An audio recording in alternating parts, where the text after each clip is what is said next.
To cap or not to cap a post? That is a question. For me, it's good housekeeping.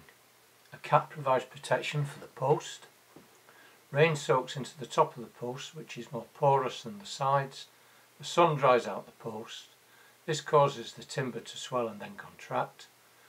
This continuous action causes the cells of the timber to break down, i.e. lose its elasticity, and the chemical preservative, though it is still present, it does not protect against constant contraction and expansion. But a cap does. The cap will go rotten, or more likely split. Replacing a cap is much cheaper than replacing a post, or even splicing a post at the top. And the cheapest price for a cap I have found is £1.80 for a standard cap, suitable for a 4x4 post.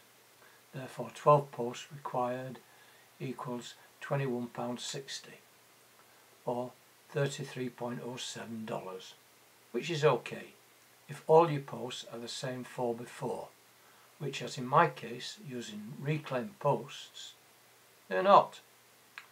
Making your own costs nothing other than time, which is free, your skills, which doesn't come cheap, and the tools available, plus your skill in their use, and have you already got them. The minimum requirement is a saw and a plane, but they must be sharp.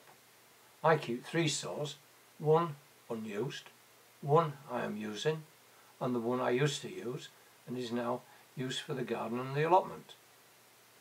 When the one I'm using becomes dull, I exchange it for the new one, discard the garden saw and exchange it for the one I'm using. The saw I prefer comes at £7, but buying 3 at one go is a lot cheaper. A plane second hand can be bought for £30, maybe less at a wood fair. I would not buy a new one because today's steel is inferior to yesteryear. In fact, soon we won't be making any steel. Japanese steel is good, but the tools are different. Big problem with the hand plane is you have to keep it sharp. To sharpen the plane and set it is harder than using it, and a blunt plane is impossible to use. Okay, you don't have to plane the caps or put on it a bevel. It'll just go rotten or split quicker. So what? 10 caps only cost 70p each, and the next set 10 will cost you 35 and the next 18p, and so on ad infinitum. And if you want to bevel the cap, to which I recommend, then I propose you use a router. Not the safest piece of equipment and most dangerous when used with timber under 9 inches in length, and I speak with bitter experience, having nearly lost a finger once.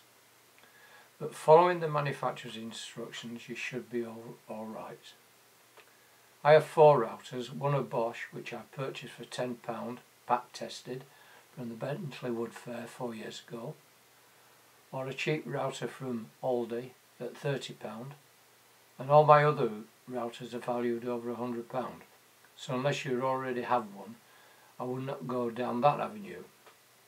To summarise, unless you have the equipment and know how to use it, buying caps is probably the best bet. You may know someone who has and can, and will do it for nothing, plus a few cabbages and maybe some leeks.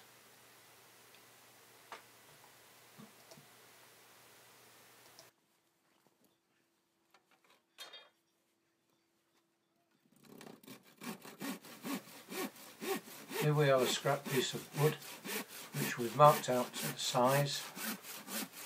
It's ½ inch all round the size of the post, and then we're cross-cutting it.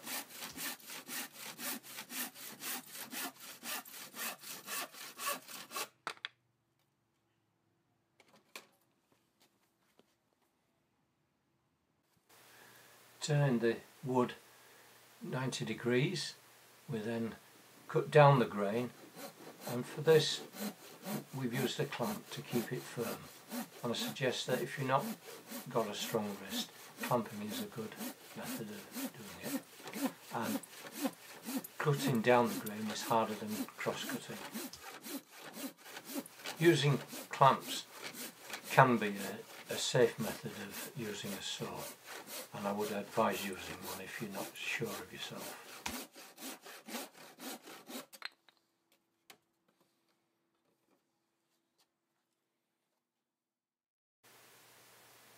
The timber is then taken to a vise if you've got one, or another clamp, and plane the surface where you've just sawn. Not fully necessary, but it does help.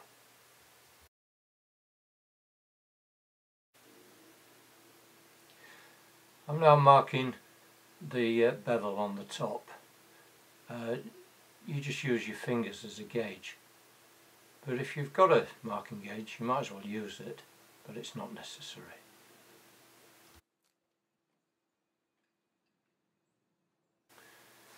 Here I am using a marking gauge. They cost about £3 or £4 each.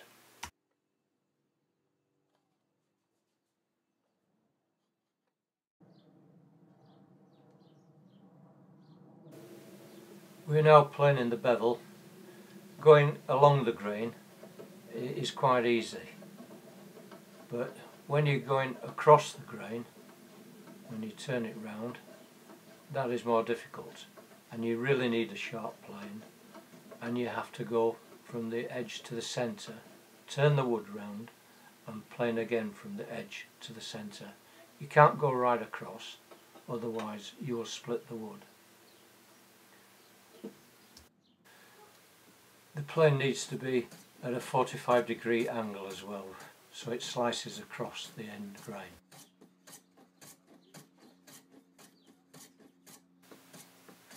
Here we are, and we'll now turn the wood round and plane from the other side.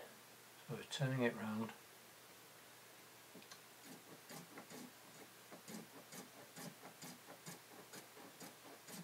and plane from the other edge.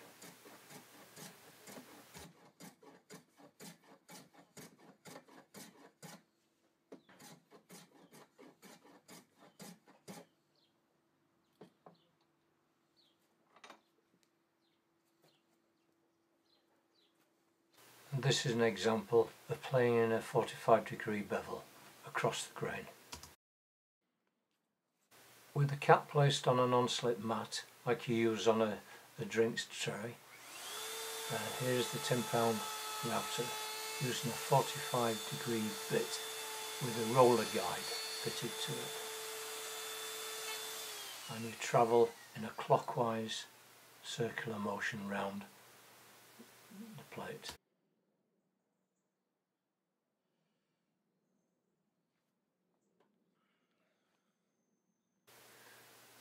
The 30-pound Aldi router, not a professional model, but for the do-it-yourself man, adequate. And this is one of my £100 routers, which I bought 31 years ago. It was £100 then.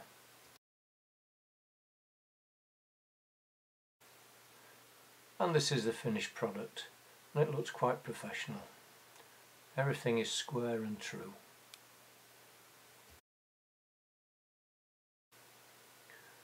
All that's required now is a coat of wood preservative, and I'm using one of those new coloured ones that they're trying to get us to use.